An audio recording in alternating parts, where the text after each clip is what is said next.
اعوذ باللہ من الشیطان الرجیم بسم اللہ الرحمن الرحیم رب زدنی علما الحمد للہ الذی ہدانا لہذا وما کنا لنہتدی لولا ان ہدانا اللہ۔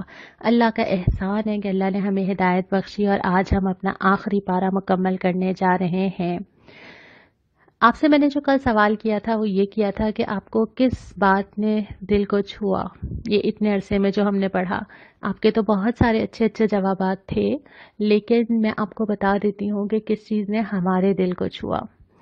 ہم سے مراد جماعت اسلامی حلقہ خواتین کی پوری ٹیم ہے۔ جب ہم نے یہ کلاس پلان کی تھی، پھر اس کے بعد جس کی تیاری تھی، پھر اس میں بے شمار لوگ اس میں شامل ہیں، یعنی پروگرام بنانے سے لے کے کمپوزنگ سے لے کے ویڈیو بنانے سے لے کے اور بہت سارے مراحل، اس کی پلاننگ کرنے والے اور اس کو آپ تک پہنچانے والے۔ اللہ کی مدد کے ساتھ یہ کام شروع ہوا تھا، اللہ کے بھروسے کے ساتھ، اور اس کا جو فیڈ بیک آپ کی طرف سے آیا اس نے ہمارے دل کو چھوا۔ ہم بہت سارے لوگوں نے آڈیو میسیجز، ای میلز، بہت سارے ذرائع سے پیغامات پہنچائے، بہت زیادہ سراہا بھی اور بہت زیادہ محبتیں بھی دیں، اور ہر وہ چیز بہت قیمتی تھی۔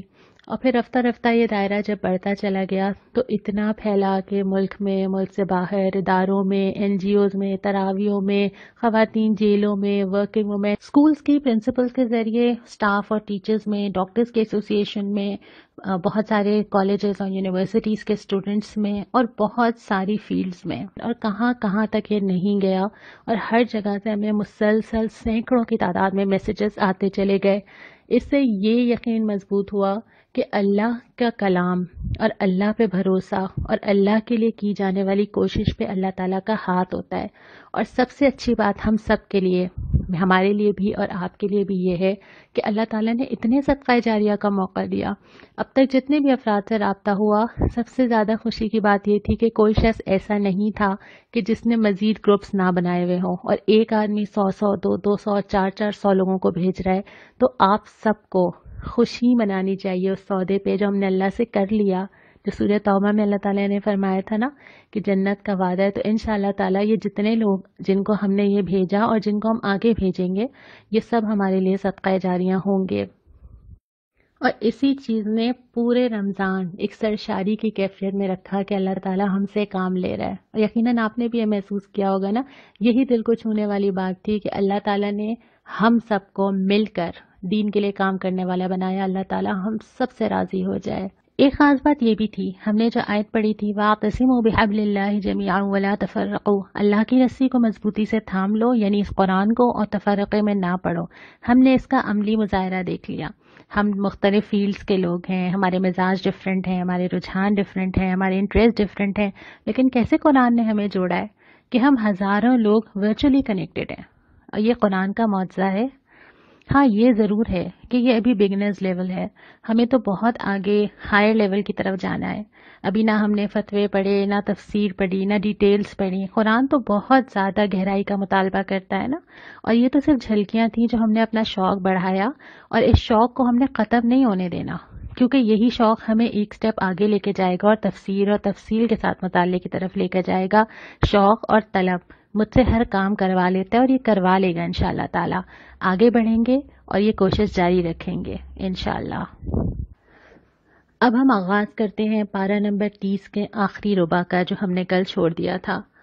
شروع ہوتا ہے سورۃ البینہ سے، جو مدنی سورت ہے۔ ابتدا میں بتایا گیا ہے کہ اللہ تعالیٰ نے جو نبی بھیجے یا جو رسول بھیجے ہیں، وہ صرف اس لیے ہی بھیجے ہیں کہ وہ لوگوں کے سامنے کھول کھول کر آیات بتا دیں، حق بالکل سامنے آ جائے، اور پھر اس کے بعد یہ کہ لوگ یہ نہ کہہ سکیں کہ ان کو نہیں ملا، اور جن لوگوں نے بھی بعد میں تفرقہ کیا وہ خود ذمہ دار ہیں۔ ایسا نہیں تھا کہ ہدایت نہیں ملی، خود انہوں نے فیصلہ کیا کہ وہ اس کو ماننے والے نہ تھے۔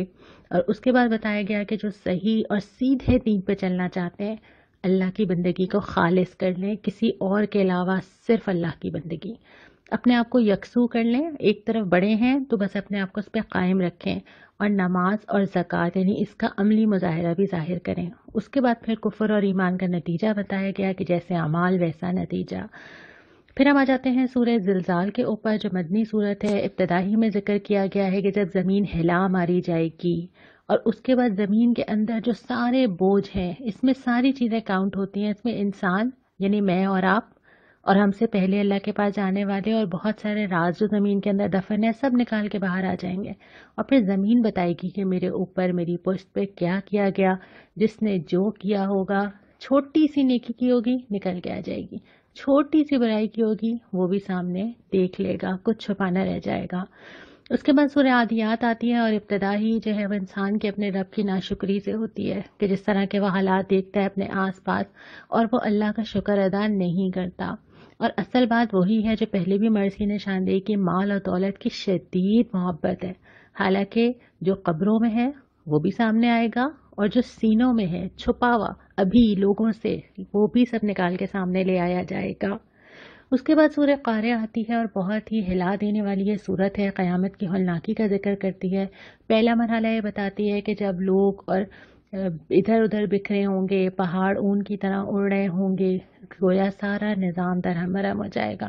اور پھر دوسرا مرحلہ کیا ہوگا؟ آ جائیں گے اللہ کے سامنے، تولے جائیں گے اعمال نامے، جس کا بھاری ہوگا مزے میں ہوگا، جس کا ہلکا ہوگا آگ میں ہوگا۔ اس کے بعد سورہ تکاثر آ جاتی ہے۔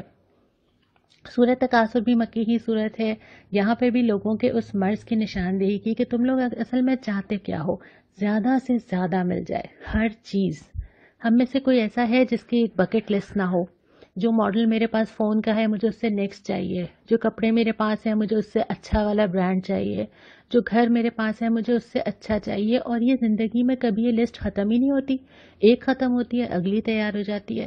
اسی کی نشاندہی کی ہے کہ بس زیادہ سے زیادہ آگے بڑھنا، یہ کمپٹیشن، یہ دوسروں کو دیکھ کے اپنے لیے ٹارگٹ سیٹ کرنا، اسی میں گزرتے گزرتے زندگی گزر جاتی ہے اور انسان قبر تک چلا جاتا ہے۔ اور اس کے بعد فرمایا کہ جلدی تمہیں پتہ تو چل ہی جائے گا نا کیا امپورٹنٹ تھا، کیا نہیں تھا، کیا کرنا چاہیے تھا، کیا نہیں کرنا چاہیے تھا، کس چیز میں آپس میں حسرت کرنی چاہیے تھی اور کس میں آگے بڑھنے کی کوشش کی جانی چاہیے تھی۔ اور پھر یہ فرمایا کہ تم سے نعمتوں کے بارے میں پوچھا جائے گا، ایک ایک نعمت کے بارے میں۔ آنکھیں تھیں اللہ نے دی تھی، کہاں استعمال ہوئی؟ مال تھا، جسم تھا، ہاتھ تھے، پاؤں، ایون حدیث تو یہ بھی بتاتی ہے نا کہ ٹھنڈا پانی بھی، یعنی وہ جو آسانی ہے، وہ جو گھر کی چھت ملی ہوئی ہے، وہ جو گھر کے اندر بہت ساری چیزیں ہیں جن کی وجہ سے میں کمفرٹیبل ہوں، جن کی وجہ سے میں بہت کچھ کر سکتی ہوں، ایک ایک چیز کا حساب اللہ تعالیٰ پھر ہم سے لے گا۔ اس کے بعد سورہ عصر آ جاتی ہے، زمانے کی قسم کھائی جاتی ہے جس میں تم موجود ہو، خسارے سے بچنا چاہتے ہو نا، فطرت ہے انسان کی، 4 چیزیں پکڑ لو۔ ایمان، اس کے ساتھ ساتھ نیک عمل بہت ضروری ہے، اس کے ساتھ ساتھ حق کی نصیحت جو ہم شروع سے پڑھتے آ رہے ہیں کہ معاشرے میں امر بالمعروف، اور اس کی جب آپ امر بالمعروف کریں گے اور نہیں عن المنکر کریں گے تو لازمی طور پہ جو آپ کو چیز چاہیے ہوگی وہ صبر، اور صبر کی تلقین، صرف صبر کرنا نہیں ہے بلکہ تلقین بھی کرنی ہے، حق صرف خود نہیں ماننا، حق کی نصیحت بھی کرنی ہے۔ تو یہ چیز جو ہے وہ انسانوں کو گروپس میں یا اجتماعیت کی شکل دیتی ہے کہ ایک دوسرے کے سپورٹیو ہوتے ہیں، جبھی وہ آگے چل پاتے ہیں۔ اس کے بعد سورہ حمزہ آتی ہے، اور بہت ہی مذمت کی گئی ہے اس شخص کی جو لوگوں کی تحقیر کرتا ہے، اس کا کوئی بھی طریقہ ہو، سامنے تانا دے دیں یا پیچھے برائیاں کر دیں، یا انداز سے کریں یا کسی بھی طرح کریں، ہر وہ شخص جس کو اس کی عادت ہے، اور پھر یہ کہ جس کے پاس مال ہے، مال سے اتنی محبت ہے، یہ برائیاں بھی مال کی محبت کی وجہ سے پیدا ہوتی ہیں، تفاخر کا احساس پیدا کرتا ہے، لیکن مال کی جو محبت ہے وہ بہت ساری چیزوں کی جڑ ہے، اور مال سے مراد صرف نوٹ ہی نہیں ہوتے، ہر وہ ایسی چیز جو کہ آپ کا ایسٹ ہوتی ہے، جس کو آپ جمع کرتے ہیں، جس کو آپ گن گن کے رکھتے ہیں، ان ساری چیزوں کا یہاں پہ ذکر ہے۔ اور اس کے بعد پھر خبردار کیا گیا ہے کہ اللہ کی بھڑکائی ہوئی آگ انتہائی شدید، جس سے بچنے کی کوشش کرنی چاہیے۔ اس کے بعد اصحاب فیل کا واقعہ سورہ فیل میں ذکر کیا گیا ہے، جب ابرہہ ہاتھی لے کر آیا تھا اور اپنے طور پہ بڑا لشکر لے کر آیا تھا، اور مکہ والے اس واقعے سے واقف بھی تھے اور تذکرہ بھی کرتے تھے، اور پھر کیسے اللہ تعالیٰ نے چند ابابیلوں کے ذریعے اس لشکر کو تتر بتر کر دیا۔ تو یہی واقعہ سنا کے کہا جا رہا ہے کہ کیا ان کی تدبیر ناکارہ نہیں ہو گئی تھی؟ بڑے بڑے پلانز تھے نا۔ میں جب یہ صورت یا آیت پڑھ رہی تھی تو میں سوچ رہی تھی کہ ہمارے پلانز 2020 شروع ہوا تھا، کیا کیا پلانز تھے، وہ سارے پلانز کیسے ختم ہو گئے؟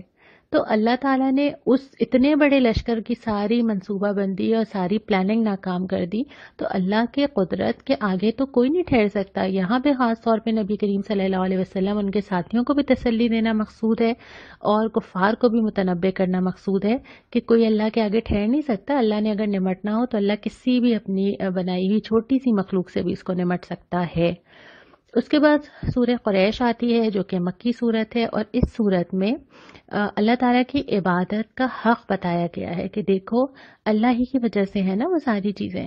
مطلب اگر ہمیں رزق مل رہا ہے، اگر ہم امن کی حالت میں ہیں، اگر ہم کسی آزمائش سے محفوظ ہیں، اگر ہم تجارت کر سکتے ہیں، مال کما سکتے ہیں، زندگی برت سکتے ہیں، چیزیں نارمل چل رہی ہیں، تو یہ ساری چیزیں کس کی وجہ سے ہیں؟ اللہ کی عنایت ہے۔ اور جب اللہ کی عنایت ہے تو اللہ کا حق ہے کہ اس کی عبادت کی جائے۔ اس کے بعد سورہ معون آتی ہے اور وہ واضح طور پہ بتا دیتی ہے کہ اگر انسان کو آخرت پہ یقین ہونا تو وہ دونوں چیزیں ساتھ لے کے چلے گا، حقوق اللہ بھی لے کے چلے گا جس کا ذکر نماز کی صورت میں کیا گیا، اور حقوق العباد بھی لے کے چلے گا جس کی 3 مثالیں یہ ہیں کہ وہ یتیم سے سلوک اچھا کرنے والا، مسکینوں کی مدد کرنے والا، اور لوگوں کے لیے اس کا دل کشادہ ہوگا۔ یہ چھوٹی چھوٹی چیزیں لینا دینا، مدد کرنا، آسانیاں فراہم کرنا اس کو مشکل نہیں ہوگا کیونکہ اس کا اجر اس کو معلوم ہوگا کہ وہ کیا ملنے والا ہے، اور وہ چھوٹی چھوٹی نیکیاں جمع کرے گا۔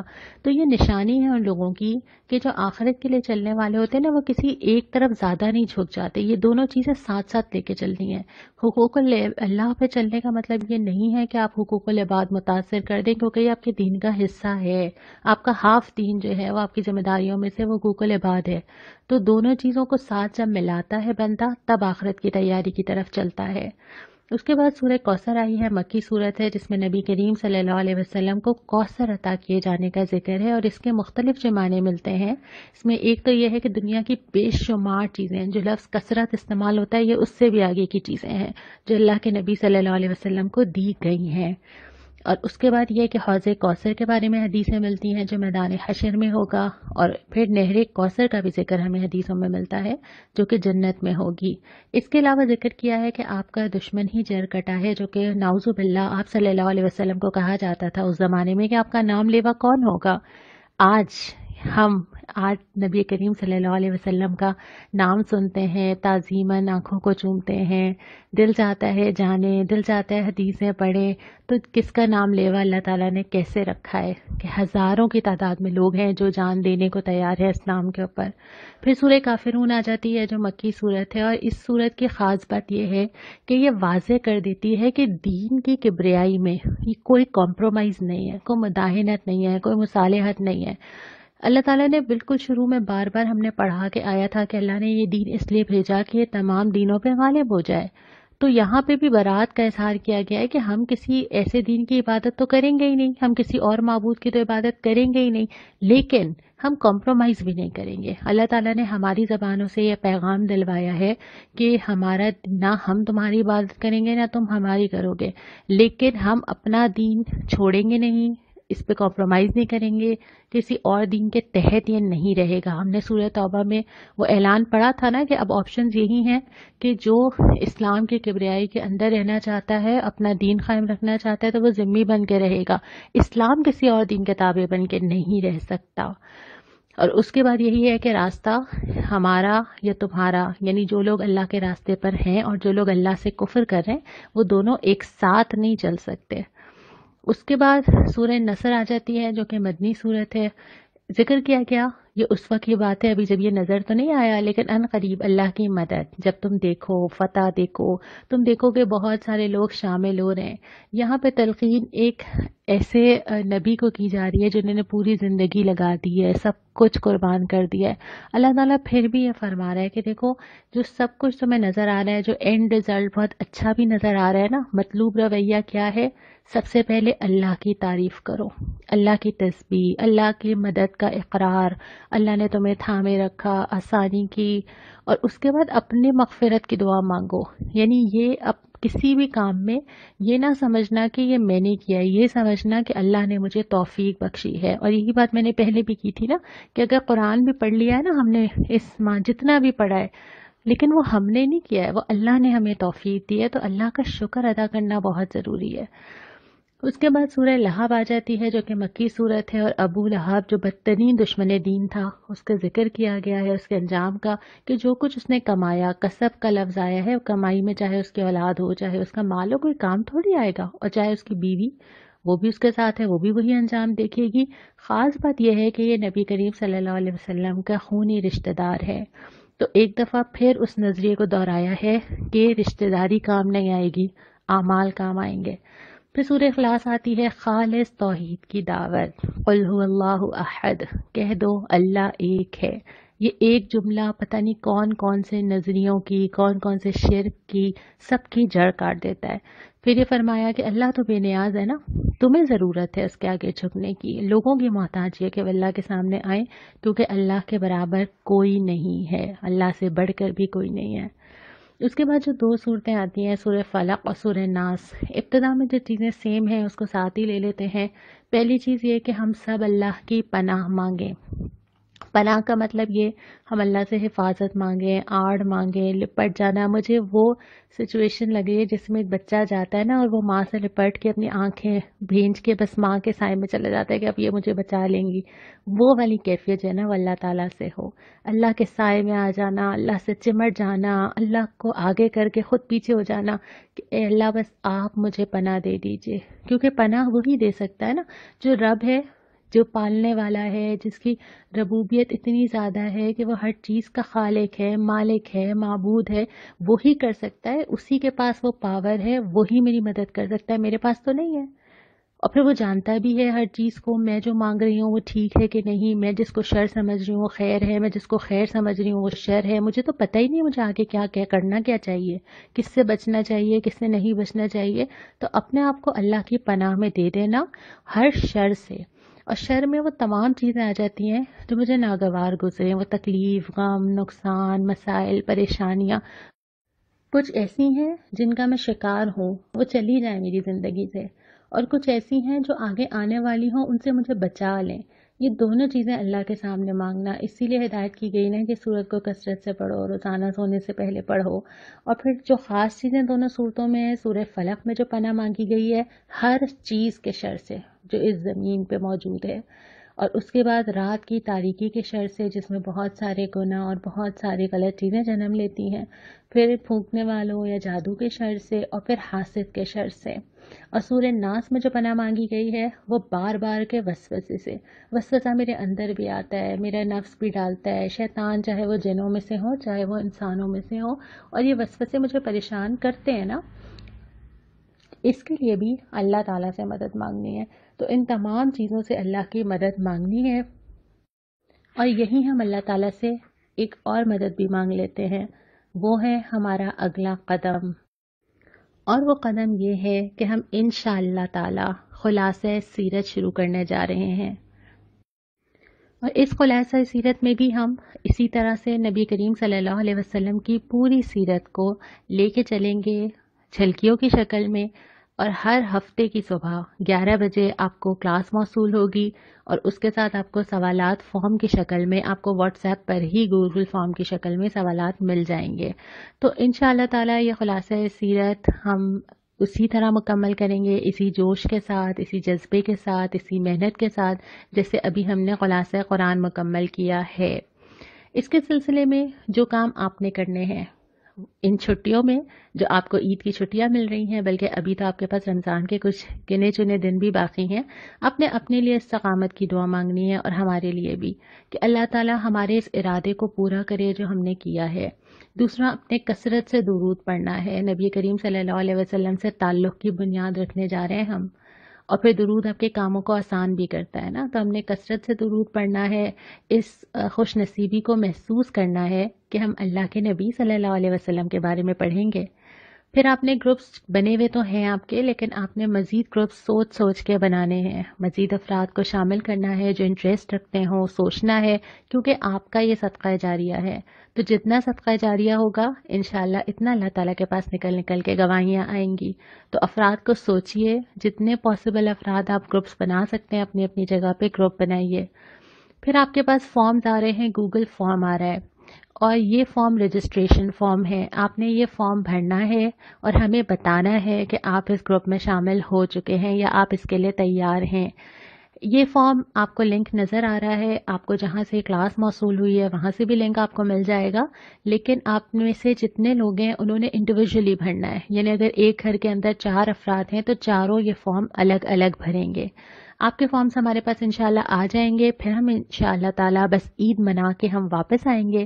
پہلے تو عید کی شکل میں اللہ تعالیٰ کا شکر ادا کریں گے کہ اللہ تعالیٰ نے رمضان دیا، بہت اچھے سے قرآن سے جوڑا، اور پھر اللہ سے دعا کریں گے کہ اس خوشی کا موقع گزارنے کے بعد اللہ کی نعمت کا اظہار یہ ہے کہ انسان اللہ کے دین سے جڑا رہے.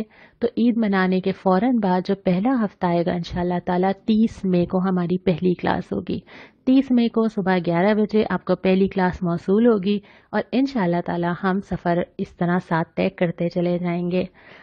آپ رابطے میں رہنا چاہتے ہیں، آپ کی بہت ساری میلز آتی ہیں، باقاعدگی کے ساتھ آتی ہیں، اور کوشش بھی ہوتی رہی کہ ہر ایک میل کی جواب جائے. تو آئندہ بھی رابطے میں رہنے کے لیے ہمارا ای میل ایڈریس اور ہماری سوشل سائٹس کے لنکس آپ کے سامنے ہیں. آپ ان میں سے جس سے بھی رابطہ کریں گے انشاءاللہ تعالیٰ جواب بھی موصول ہوگا. اور بہت سارے لوگوں نے بہت سارے دوسرے پروگرامز کا پوچھا تھا کہاں ملیں گے، کیسے حاصل کریں گے، تو ان سائٹس پہ آپ باقاعدگی کے ساتھ ساری اپڈیٹنگ دیکھتے رہیں گے. دعا سے پہلے ایک دفعہ پھر یاد دلاتی ضرور کہ دیکھیے رمضان کا ماحول ختم ہو جائے گا، ابھی تو ماحول سپورٹ کر رہا ہے، لاک ڈاؤن ختم ہو جائے گا، اس نے بھی ہمارے لیے آسانی فراہم کی تھی، لیکن زندگی تو ابھی باقی ہے، عمل کا وقت بھی ابھی باقی ہے. سورۃ توبہ میں ہم نے پڑھا تھا کہ تم زمین سے چمٹ کر رہ گئے. اصل چیز یہی ہے نا، اس زمین، اس پہ رہنے والی چیزیں جو یہیں رہ جانی ہیں، یہاں کی سج دھج، یہاں کی مصروفیات، جو کہ اب محسوس ہو رہا ہے کہ بہت ساری چیزیں غیر ضروری تھی نا. جب ہم ان چیزوں سے بے نیاز ہوئے، جو بھی حالات تھے، جو بھی وجہ تھی، جب ہم بازاروں سے، شادیوں سے، زندگی کی روزمرہ کی چیزوں سے، جب ہم کپڑے بنانے سے اور بہت ساری ایسی مشغولیات سے جو اس زمین میں ہی رہ جانی تھی، جب ہم ان سے بے نیاز ہوئے تو ہمیں وقت ملا اور ہم نے سکون سے آخرت کی تیاری کی. تو اپنے آپ کو یہاں لگانے کے لیے اپنی دنیا کی مشغولیات کو کچھ نہ کچھ تو ترک کرنا ہوگا نا، کچھ نہ کچھ تو بریک لگانا ہوگا، ترجیح تو بنانی ہوگی. تو اس بات پہ اپنے اوپر نظر رکھیے کہ رمضان گزرنے کے بعد اور یہ والے حالات انشاءاللہ تعالی بہتر ہونے کے بعد کہیں ایسا نہ ہو کہ میری ترجیح بدل جائے، کہیں ایسا نہ ہو کہ دنیا مجھے مگن کر دے اور میں اس تیاری میں ایک قدم پیچھے رہ جاؤں. خود پر کڑی نظر رکھنی ہے، اپنے آپ کو ایسے لوگوں سے جوڑ کے رکھنا ہے تاکہ آپ منسلک رہیں، تاکہ آپ دنیا کی بھیڑ میں گم ہو کے آخرت سے غافل نہ ہو جائیں. ہم سب ایک دوسرے کو سپورٹ کریں گے اور ہم سب ایک دوسرے کے لیے دعا کریں گے. آئیے دعا کے لیے ہاتھ اٹھاتے ہیں. اعوذ باللہ من الشیطان الرجیم، بسم اللہ الرحمن الرحیم. سبحانک اللہم وبحمدک، نشہد ان لا الہ الا انت، نستغفرک ونتوب الیک. اللہم صلی علی محمد وعلی آل محمد کما صلیت علی ابراہیم وعلی آل ابراہیم انک حمید مجید. اللہم بارک علی محمد وعلی آل محمد کما بارکت علی ابراہیم وعلی آل ابراہیم انک حمید مجید. اللہم آنس وحشتی فی قبری. اللہم ارحمنی بالقرآن العظیم واجعلہ لی اماما ونورا وہدا ورحمہ. اللہم ذکرنی منہ ما نسیت وعلمنی منہ ما جہلت وارزقنی تلاوتہ آناء اللیل وآناء النہار واجعلہ لی حجۃ یا رب العالمین. اے اللہ قبر کی وحشت سے مانوس کر دیں. اے اللہ قرآن کی وجہ سے مجھ پہ رحم فرمائیے. اے اللہ اس قرآن کو میرے لیے امام، نور، رحمت اور ہدایت کا ذریعہ بنا دیجئے. اے اللہ جو میں بھول جاؤں مجھے یاد کروا دیجئے، اور جو مجھے نہیں معلوم وہ مجھے سکھا دیجئے. مجھے توفیق دیجئے کہ میں رات اور دن کی گھڑیوں میں اس کی تلاوت کیا کروں. اس کو میرے حق میں حجت بنا دیجئے. اللہم اجعل القرآن ربیع قلوبنا ونور صدورنا وجلاء احزاننا وذہاب ہمومنا وغمومنا. اے اللہ اس قرآن کو ہمارے دل کی بہار بنا دیجئے، ہمارے سینے کا نور بنا دیجئے، ہمارے غموں کو ڈھانپنے کا ذریعہ بنا دیجئے، اور ہمارے تمام رنج و غم کو اس سے دور فرما دیجئے. یا رب العالمین، ہم سب نے آپ کے سامنے ہاتھ اٹھائے ہیں. یہ جو قرآن ہم نے پورے رمضان میں پڑھا یقیناً اس نے حق ادا نہیں کیا. یا اللہ اس میں جو ہم سے غلطی ہوئی ہو اس سے درگزر فرما دیجئے. جو ہم نے پڑھا ہے اس کو ہمارے دلوں میں اتار دیجئے اور اس پہ عمل کرنا ہم سب کے لیے آسان کر دیجئے. یا اللہ بھلائی کو ہمارے سامنے کھول دیجئے، اس پہ چلنا آسان کر دیجئے، اور ہر برائی کو ہمارے سامنے کھول دیجئے اور اس سے بچنا ہم سب کے لیے آسان کر دیجئے. یا رب العالمین ہر وہ اچھی چیز اور بھلائی دے دیجئے جو آپ جانتے ہیں اور نبی کریم صلی اللہ علیہ وسلم نے مانگی ہے. ہر اس چیز کے شر سے اپنی پناہ میں رکھیے جو نبی کریم صلی اللہ علیہ وسلم نے پناہ مانگی ہے اور جس سے آپ واقف ہیں. یا اللہ جہاں جہاں اس وقت جس نے دعا کے لیے ہاتھ اٹھائے ہیں ان کی تمام ضروریات، حاجات، مشکلات، مسائل کے لیے آپ کافی ہو جائیے. یا اللہ جو پریشان ہیں ان کی تمام پریشانیاں دور کر دیجئے. یا اللہ جہاں جہاں مالی مشکلات ہیں، رزق کے مسائل ہیں، یا اللہ حلال رزق عطا فرمائیے اور اپنے رزق میں سے اپنا حصہ نکالنے والا بھی بنا دیجئے. یا اللہ گھروں کے بہت سارے مسائل ہیں جو کسی سے شیئر نہیں کیے ہوتے، یا رب العالمین ان مسائل کو بھی دور کر دیجئے. یا اللہ جو ازواج کے انتظار میں ہیں ان کو بہترین نیک اور صالح زوج عطا کیجئے. اے رب العالمین جو انتقال کر چکے ہمارے پیارے ان کی مغفرت کر دیجئے، جنت میں ہم سب کو ملائیے گا. یا رب العالمین جو بیمار ہیں ان کو ایسی شفا دیجئے کہ بیماری کا نام و نشان نہ رہے. یا اللہ تمام والدین کی آنکھیں اپنی اولاد کی طرف سے ٹھنڈی کر دیجئے، اولاد کو صالح بنائیے، نیک بنائیے اور ان کو دنیا اور آخرت کی بھلائی دے دیجئے. یا اللہ جو ہاتھ آج آپ کے سامنے اٹھے ہیں ان سب کی تمام دعائیں آپ جانتے ہیں، ان سب کی مشکلات بھی آپ جانتے ہیں، ان کے دلوں کے اندر کیا ہے آپ جانتے ہیں. یا اللہ اس وقت جس کے دل میں جو خواہش، جو پریشانی، جو دعائیں ہیں، یا اللہ ان کی تمام دعاؤں کو سن لیجئے. ہم سب کی دعا کو ایک دوسرے کے حق میں قبول فرما لیجئے. یا اللہ ہر وہ بہترین چیز دے دیجئے جو آپ کے علم میں ہے. یا اللہ بہترین زندگی، بہترین عمل، بہترین قرآن کا فہم، بہترین لوگوں سے تعلق، دنیا کی ہر وہ چیز جو میرے حق میں بہترین ہو. یا اللہ بہترین اولاد، بہترین رزق، بہترین صحت، بہترین عمل کرنے کی توفیق، اور اس کے ساتھ ساتھ بہترین موت، بہترین قبر، بہترین آخرت اور بہترین جنت دے دیجئے. ہر وہ چیز دے دیجئے جو ہمارے حق میں بہتر ہے لیکن ہم نے نہ مانگی نہ ہمیں مانگنا آتی ہے. یا اللہ ہم سب کی دعاؤں کو قبول کیجئے.